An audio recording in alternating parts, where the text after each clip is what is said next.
Avertissement, seulement à partir de 18 ans. Attention, ce contenu n'est absolument pas adapté aux enfants, ni aux personnes sensibles. Adrénochrome, le sang humain comme médicament et agent de rajeunissement. KlaTV a fait une émission sur la vidéo du chanteur allemand à succès Xavier Naidoo du 2 avril 2020. Dans celle-ci, Xavier Naidoo en larmes s'exprime ainsi. Adrénochrome. Adrénochrome. Allez sur Adrénochrome. Des images. Si vous pouvez supporter cela. Qu'est-ce que l'adrénochrome? KlaTV étudie maintenant cette question de manière plus approfondie. En faisant cela, des liens effrayants sont révélés qui touchent profondément l'industrie hollywoodienne et musicale. Il a été démontré de façon officielle que l'adrénochrome est formé dans le corps humain comme sous-produit de l'adrénaline. L'adrénaline est libérée par l'organisme lorsqu'une personne est stressée ou en proie à de fortes douleurs, à un choc ou à la peur. Il s'agit d'un programme spécial de la nature pour préserver la vie dans des situations extrêmes. Dans les années 1940, des études menées par A. Hofer et H. Osman ont prouvé l'effet hallucinogène de l'adrénochrome qui est similaire à la drogue LSD. Le terme adrénochrome est parvenu pour la première fois à un public plus large en 2017 par le biais des déclarations de l'ancien officier de renseignement de haut rang de la CIA, Robert David Steele. Il a utilisé ce terme en relation avec les abus rituels sur les enfants. On parle d'abus rituels lorsque les victimes, généralement des enfants, sont abusées sexuellement, torturées ou sacrifiées lors de cérémonies d'adoration du diable. Robert David Steele a parlé dans une interview du fait que les enfants sont torturés lors de telles cérémonies, afin que se produise exactement cet effet, c'est-à-dire un niveau élevé d'adrénaline dans le sang. Selon Steele, dans les milieux sataniques, il est courant de boire ce sang enrichi en adrénochrome pour se droguer.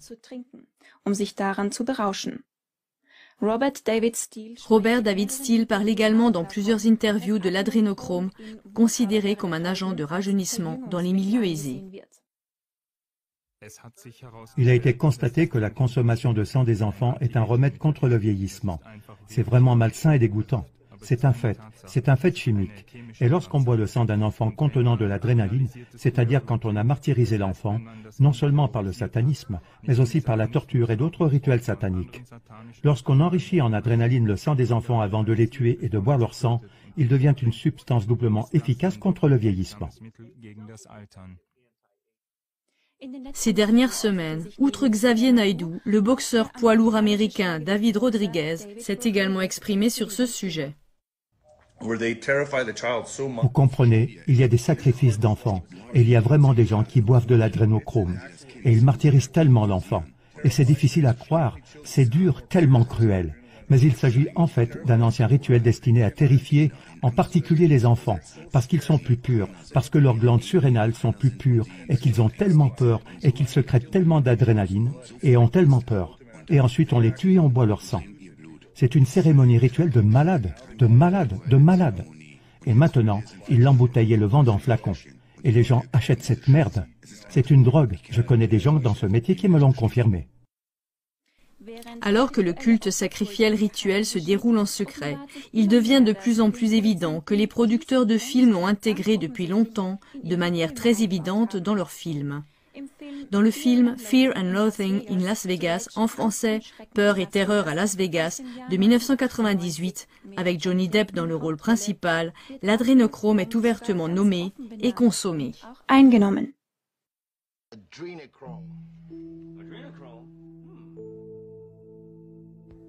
L'effet enivrant et stimulant est également décrit dans le film. Il est évident que ce sont les mêmes symptômes qui apparaissent chez l'acteur et chez cette femme.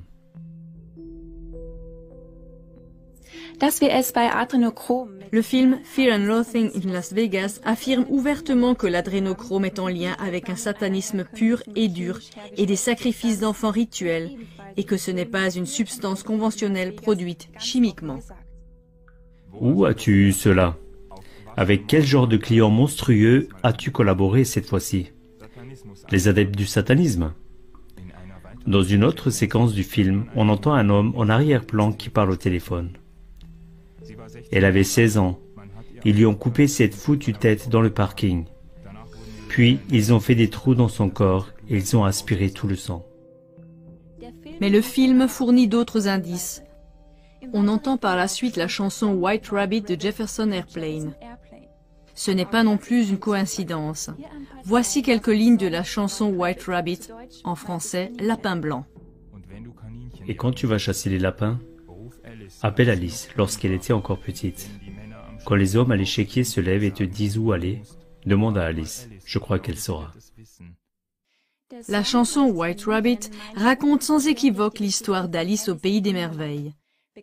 Dans cette histoire, la scène où Alice suit un lapin blanc dans sa tanière et entre dans un royaume magique est bien connue. Quel est le lien avec l'adrénochrome? La formule structurelle de l'adrénochrome ressemble à ceci. Si on tourne l'image de 90 degrés, elle prend la forme d'un lapin blanc. Ce symbole du lapin blanc est utilisé par des cercles d'initiés comme un indicateur et signifie quelque chose comme « je suis au courant » ou « j'en fais partie ». Un symbole similaire aux signes de la main cornue ou aux obélisques, qui sont de toute évidence apposés sur des lieux et des bâtiments cruciaux dans tous les pays. Ces signes ne seront pas vraiment remarqués par le public tant qu'il n'en aura pas compris le véritable contexte. Les producteurs du film hollywoodien Matrix ont également intégré ce symbole. Au début du film, l'acteur principal Neo reçoit un message mystérieux sur son ordinateur. La Matrix te tient, suis le lapin blanc.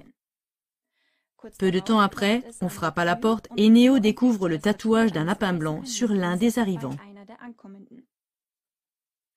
Le culte qui entoure l'adrénochrome et le symbole du lapin blanc s'étend jusqu'au plus profond de l'industrie américaine du film et de la musique. En outre, on trouve d'innombrables photos montrant comment des personnalités connues se présentent dans ce style. Voici quelques exemples.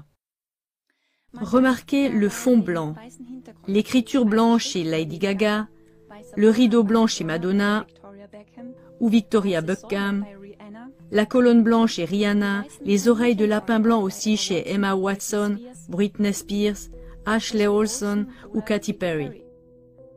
D'autres stars qui représentent comment elles tuent des personnes ou, en relation avec ce symbolisme, utilisent des couteaux ou posent dans une attitude glorifiant la violence. Le sataniste avoué Marilyn Manson pose avec des lapins blancs. Ou le logo blanc de Playboy? Juste une coïncidence? L'artiste Alex Podesta consacre une grande partie de son art à ce symbolisme. Il est un membre de la famille de John Podesta, l'un des tireurs de ficelles de Pizzagate, le réseau de trafic d'enfants pour les milieux pédophiles. Mark Parker, le directeur général de longue date de Nike, ici une vue de son bureau, collectionne et promeut les œuvres de son ami Mark Radon. Parmi elles, on trouve entre autres aussi ce genre d'images.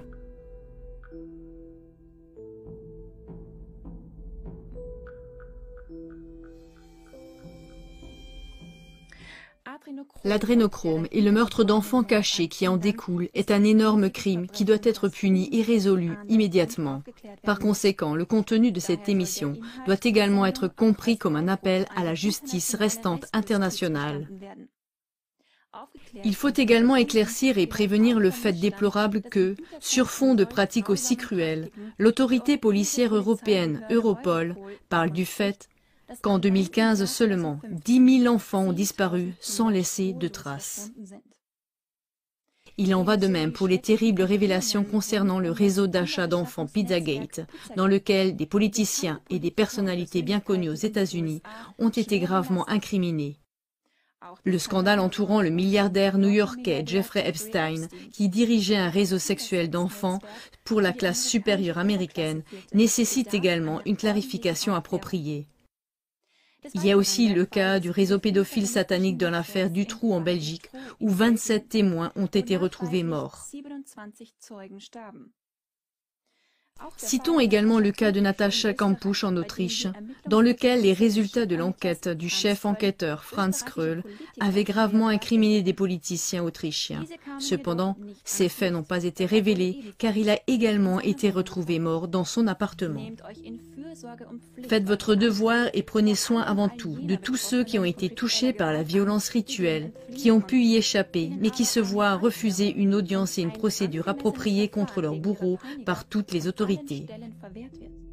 Unissez vos forces pour aborder le problème ensemble et en faire une affaire qui vous tient à cœur, comme Xavier Naidoo. Quand je suis tombé sur cette terrible vérité, il était clair pour moi que l'une des choses auxquelles je consacrerais ma vie serait cette vérité.